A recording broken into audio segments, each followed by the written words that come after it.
আসসালামু আলাইকুম এভরিওয়ান, কেমন আছেন সবাই? আশা করি অনেক ভালো আছেন। আলহামদুলিল্লাহ আল্লাহর অশেষ রহমতে আমি অনেক ভালো আছি। তো আজকে আম্মু আমার জন্য খুব পছন্দের একটি খাবার রান্না করতেছে। সেটা হচ্ছে কাতল মাছ দিয়ে মটরশুঁটির ঝোল।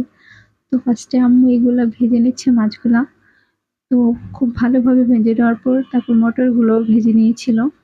তো সবগুলো একেবারে খুব সুন্দর করে ভেজে নিয়েছে। আসলে এই খাবারটা আমার কাছে অনেক ভালো লাগে। তো আম্মুকে বায়না করি এটা রান্না করে দেওয়ার জন্য। কারণ ওনার হাতের রান্না অনেক মজা লাগে। আসলে মায়েরা যা রান্না করে সবগুলোই মজা লাগে। তো ফার্স্টে উনি পেঁয়াজগুলো ভালো করে ভেজে সামান্য একটু পানি এড করলো। এরপর এর মাঝে দিয়ে দিল পরিমাণ মতো হলুদ। মসলাগুলো এখন দিয়ে দিবে আরকি। তো এখানে হলুদ দিয়ে দিতেছে। তো হলুদ একটু কম বেশি হয়। এরপর দিয়ে দিতেছে মরিচের গুঁড়ো দিয়ে দিবে এখন। তো মরিচের গুঁড়ো সবগুলো এখন মিক্সড করতেছে। মানে এটা ঝাল যে যতটুকু ঝাল খেতে পছন্দ করে আরকি। তো মরিচের গুঁড়ো দেওয়ার পর একটু নেড়ে চেড়ে দিল। আর খেয়াল রাখতে হবে নিচে যাতে একটু লেগে না যায়। তারপরে দিয়ে দিল জিরা গুঁড়ো। তো সবগুলো ভালোভাবে মেখে এখন একটু লাগতে হবে, কারণ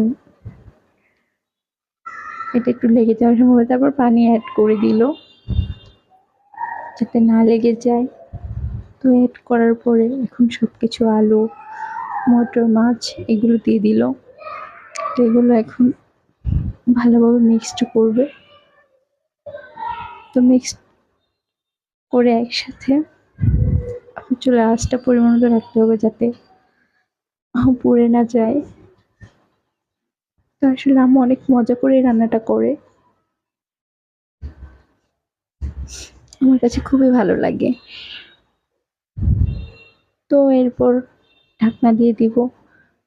তো ঢাকনা দিয়ে দেওয়ার পর কিছুক্ষণ পর আবার আম্মু দেখতেছে টমেটো দিয়ে দিল। তো টমেটো দিলে অনেক স্বাদটা বেড়ে যায় অনেক।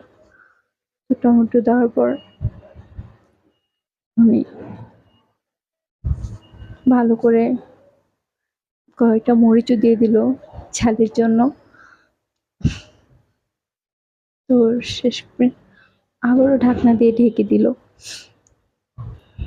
তো ঢাকনা দিয়ে ঢেকে তো শেষমেশ নামাবার আগে ধনেপাতা দিয়ে আবার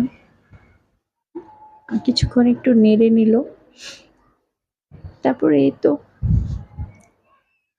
রেডি হয়ে গেল কাতল মাছের দিয়ে